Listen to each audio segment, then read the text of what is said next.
आद्य पूजेचा नायक भगवान श्री गणेशाला वंदन। माझी कुलदेवी विजयासनी मातेला नमस्कार। माझे इष्ट दैवत श्री स्वामी समर्थांना प्रणाम। आणि ज्या देवतेच्या कृपेने आपल्याला वास्तु सौख्य प्राप्त होतं तो वास्तोषपती वास्तु देवतेला त्रिवार वंदन। आणि मग शेवटी राहतात ती दोघ जण एकमेकाची साथ शेवटपर्यंत कुठल्याही प्रकारची कुरकुर न करता एकमेकाला देणारे, ते म्हणजे आपण आणि आपली वास्तू।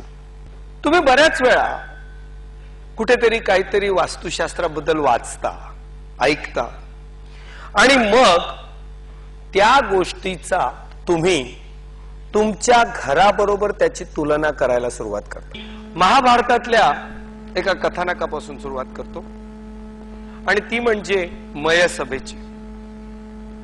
मयसभा म्हणजे हा एक भूलभुलैया त्या इंद्रप्रस्थ नगरीच्या पांडवांच्या महालात निर्माण केलेला आहे। मुळात महाभारत घडलं तेच मुळी जमिनीच्या वादंगावर, आणि वरती गवाक्षातून द्रौपदीने बघायचा घात एकाच वेळी घडला।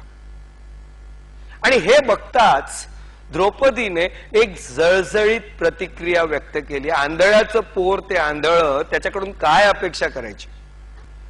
कौरव कुळाचा वंशनाश। 100 कौरव, त्यांचे पुत्र आणि पौत्र, मुलं नातू सगळे मारले गेले।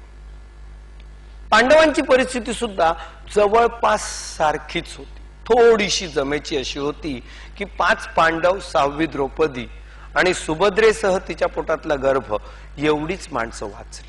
त्यांचे पण पुत्र आणि पौत्र सगळे मारले गेले।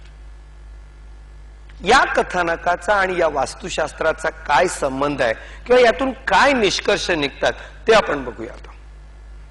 5 तत्व आणि 8 दिशा यांचं संतुलित समीकरण सोबत पृथ्वीची गुरुत्वाकर्षण शक्ती, विद्युत चुंबकीय शक्ती, वैश्विक ऊर्जा, एका वाक्यात सांगायचं झालं तर मी असं म्हणेन की मानवी जीवनातील प्रत्येक गोष्टीवर वास्तुशास्त्राचा प्रभाव आहे।